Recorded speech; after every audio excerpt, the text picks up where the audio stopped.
राधे राधे, जय माता दी। कैसे हैं आप सब लोग। मेरे चैनल पर आप सभी का बहुत बहुत स्वागत है। आज हम वैभव लक्ष्मी व्रत में कौन सी कथा पढ़ी जाती है वो सुनाएंगे। ठीक है, तो चलिए शुरू करते हैं। एक बड़ा शहर था। इस शहर में लाखों लोग रहते थे। पहले के जमाने के लोग साथ साथ रहते थे और एक दूसरे के काम आते थे, पर नए जमाने के लोगों का स्वरूप ही अलग सा है। सब अपने अपने काम में रत रहते हैं, किसी को किसी की परवाह नहीं। घर के सदस्यों को भी एक दूसरे की परवाह नहीं होती। भजन कीर्तन, भक्ति भाव, दया माया, परोपकार जैसे संस्कार कम हो गए हैं। शहर में बुराइयां बढ़ गई हैं। शराब, जुआ, रेस, व्यभिचार, चोरी, डकैती वगैरह बहुत से गुनाह शहर में होते थे।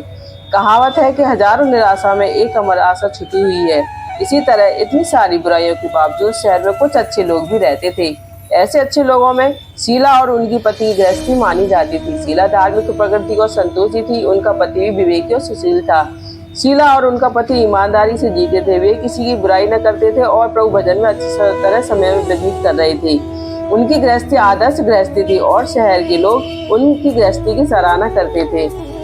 शीला की गृहस्थी इसी तरह खुशी खुशी चल रही थी, पर कहा जाता है कि कर्म की गति अकल है। विधाता के लिखे लेख को कोई नहीं समझ सकता। इंसान का नसीब पल भर में राजा को रंग बना देता है और रंग को राजा बना देता है। शीला के पति के अगले जन्म के कर्म भोगने के बाकी रह गए होंगे कि वह बुरे लोगों की दोस्ती में कर बैठा।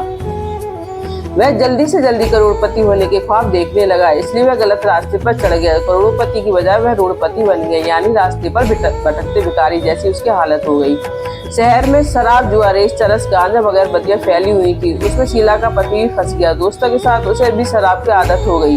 जल्दी से जल्दी पैसा वाला बनने की लालच में दोस्तों के साथ रेस जुआ भी खेलने लगा। इस तरह बचाई हुई धनराशि, पत्नी के गहने, सब कुछ रेस जुए में गंवा दिए। इसी तरह एक दिन वक्त ऐसा भी था कि सुशील पत्नी शीला के साथ मजे में रहता था और प्रभु भजन में सुख शांति से वक्त व्यतीत करता था। उसके बजाय घर में दरिद्रता और भुखमरी फैल गई। सुख से खाने के बजाय 2 वक्त भोजन के लाले पड़ गए और शीला को पति की गालियां खाने का वक्त आया था। शीला सुशील और संस्कारी स्त्री थी। उसको पति के बर्ताव से बहुत दुख हुआ, किंतु वह भगवान पर भरोसा करके अपना बड़ा दिल रखकर दुख सहने लगी। कहा जाता है कि सुख के पीछे दुख और दुख के पीछे सुख आता ही है, इसलिए दुख के बाद सुख आएगा ही। ऐसी श्रद्धा के साथ शीला प्रभु भक्ति में लीन रहने लगी। इस तरह शीला असह दुख सहते सहते प्रभु भक्ति में लीन दिन बिताने लगी। अचानक एक दिन दोपहर को उसके द्वार पर किसी ने दस्तक दी। शीला सोच में पड़ गई कि मुझ जैसे गरीब के घर इस वक्त कौन आया होगा। फिर भी द्वार पर आए हुए अतिथि का आदर सत्कार करना चाहिए। ऐसे आर्य धर्म के संस्कार वाली शीला ने खड़े होकर द्वार खोला। देखा तो सामने एक मांझी खड़ी थी। वे बड़ी उम्र की लगती थी, किंतु उनके चेहरे पर अलौकिक तेज निखर रहा था। उनकी आंखों में से मानो अमृत बह रहा था। उनका भव्य चेहरा करुणा और प्यार से झलकता था। उनको देखते ही शीला के मन में अपार शांति छा गई। वैसे शीला इस मांझी को पहचानती नहीं थी, फिर भी उनको देखकर शीला के मन में रोम रोम में आनंद छा गया। शीला मांझी को आदर के साथ घर में ले आई। घर में बिठाने के लिए कुछ भी नहीं था, अतः शीला ने सटकाकर एक फटी हुई चादर पर उनको बिठाया। माँ जी ने कहा, क्यों पहचाना नहीं? शीला ने सच्चाकर कहा, माँ आपको देखते ही बहुत खुशी हो रही, बहुत शांति हो रही। ऐसा लगता है कि बहुत दिनों से जिसे ढूंढ रही थी वे आप ही हैं, पर मैं आपको पहचान नहीं सकती। माँ जी ने हंसकर कहा, क्यों भूल गई? हर शुक्रवार को लक्ष्मी जी के मंदिर में भजन कीर्तन होते हैं, तब मैं वहाँ आती हूँ। वहाँ पर हर शुक्रवार को हम मिलते हैं। पति गलत रास्ते पर चढ़ गया था, इसलिए तब से शीला बहुत दुखी हो गई थी। अतः दुख की मारी में शीला जी लक्ष्मी जी के मंदिर में भी नहीं जाती थी। बाहर के लोगों के साथ नजर मिलाने में उसको शर्म लगती थी। उसने याददाश्त पर जोर दिया, पर माँ जी याद नहीं आ रही थी। तभी माँ जी ने कहा, तो लक्ष्मी जी के मंदिर में कितने मधुर भजन खाती थी, अभी तो दिखाई नहीं देती। इसलिए मुझे हुआ कि कहीं तू क्यों नहीं आती, कहीं बीमार तो नहीं हो गई है। ऐसा सोच के मैं तुझसे मिलने चली आई हूँ। माँ जी के अति प्रेम भरे शब्दों से शीला का हृदय पिघल गया। उसकी आंखों में आंसू आ गए। माँ जी के सामने में बिलक बिलक कर रोने लगी। यह देखकर माँ जी शीला के नजदीक सरके और उसकी सशक्ति पीठ पर प्यार भरा हाथ रखकर सांत्वना देने लगी। माँ जी ने कहा, बेटी सुख और दुख तो धूप और छांव जैसे होते हैं। सुख के पीछे दुख आता है तो दुख के पीछे सुख भी आता है। धैर्य रखो बेटी। और तुझे क्या परेशानी है? तेरे दुख की बात मुझे सुना, तेरा मन भी हल्का हो जाएगा और तेरे दुख का कोई उपाय भी मिल जाएगा।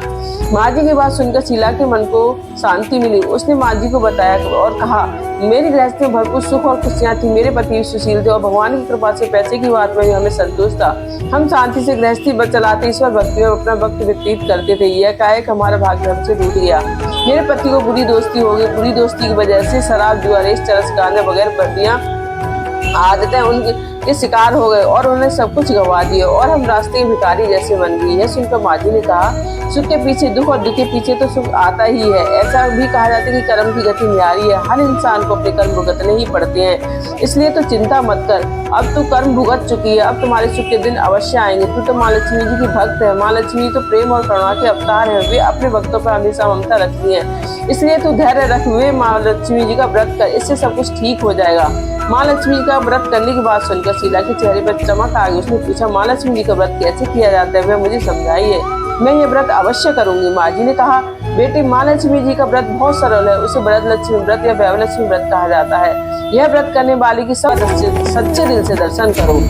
उसके बाद माँ लक्ष्मी का स्तवन का पाठ करो, बाद में कटोरी में रखे हुए गहने रुपए का हल्दी कुमकुम और चावल चढ़ाकर पूजा करो और लाल रंग का फूल चढ़ा लो। शाम को कोई मीठा चीज बनाकर उसमें प्रसाद रखो, ना हो तो शक्कर या गुड़ भी चल सकता है। फिर आरती करके 11 बार सच्चे हृदय से जय माँ लक्ष्मी जय माँ लक्ष्मी बोलो। 11 या 21 शुक्रवार यह व्रत करने का दृढ़ संकल्प माँ लक्ष्मी जी से कहो और आपकी जो मनोकामना हो वह पूरी करने को माँ लक्ष्मी से विनती करो। फिर माँ का प्रसाद बांटो और थोड़ा प्रसाद अपने लिए रखो। अगर आप में शक्ति हो तो सारा दिन उपवास रखो, सिर्फ प्रसाद खाकर शुक्रवार करो। ना शक्ति हो तो एक बार शाम को प्रसाद ग्रहण करते समय खाना खा लो, अगर थोड़ी भी शक्ति ना हो तो 2 बार भोजन कर सकती है। बाद में कटोरी में रखा गहना या रुपया ले लो, कलश का पानी तुलसी के आरे में डाल दो और चावल पक्षियों को डाल दो। इसी तरह शास्त्रीय विधि अनुसार व्रत करने से उसका फल अवश्य मिलता है। इस व्रत के प्रभाव से सब प्रकार की विपत्तियां दूर हो जाती हैं। संतान न हो उसे संतान प्राप्ति होती है। सौभाग्यवती स्त्री का सौभाग्य अखंड रहता है। कुंवारी लड़की को मनभावन पति मिलता है। शीला यह सुनकर आनंदित हो गई। फिर पूछा, माँ आपने वैवलक्ष्मी व्रत की जो शास्त्रीय विधि बताई है वैसे मैं अवश्य करूंगी, किंतु उसके उद्यापन विधि किस तरह करनी चाहिए यह भी कृपा करके मुझे सुनाइए।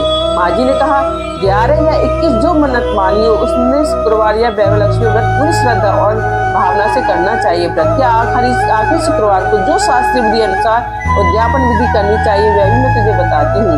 आखिरी शुक्रवार को खीर या नैवेद्य रखो। पूजन विधि हर शुक्रवार को करते हैं वैसी करनी चाहिए। पूजन विधि के बाद श्रीफल फोड़ो और कम से कम 7 कुंवारी या सौभाग्यशाली स्त्रियों को कुमकुम का तिलक करके साहित्य संगम की वैवलक्ष्मी व्रत की एक पुस्तक उपहार में देनी चाहिए और सबको खीर का प्रसाद देना चाहिए। फिर धनलक्ष्मी स्वरूप वैवलक्ष्मी स्वरूप और माँ लक्ष्मी जी की छवि को प्रणाम करें। माँ लक्ष्मी जी का यह स्वरूप व्यापक देने वाला है। प्रणाम करके मन ही मन भावुकता से माँ की प्रार्थना करते वक्त कहेंगे, हे माँ धनलक्ष्मी, हे माँ वैवलक्ष्मी, मैंने सच्चे हृदय से आपका वैवलक्ष्मी व्रत पूर्ण किया, तो हे माँ मेरी हर मनोकामना पूरी करो। जिसे संतान न हो उसे संतान देना, सौभाग्यशाली स्त्री का सौभाग्य अखंड रखना, कुंवारी लड़की को मनभावन पति देना। आपका यह चमत्कारी वैवलक्ष्मी व्रत जो करे उसकी सब विपत्ति दूर करना, सबको सुखी रखना। हे माँ आपकी महिमा अपरंपार है।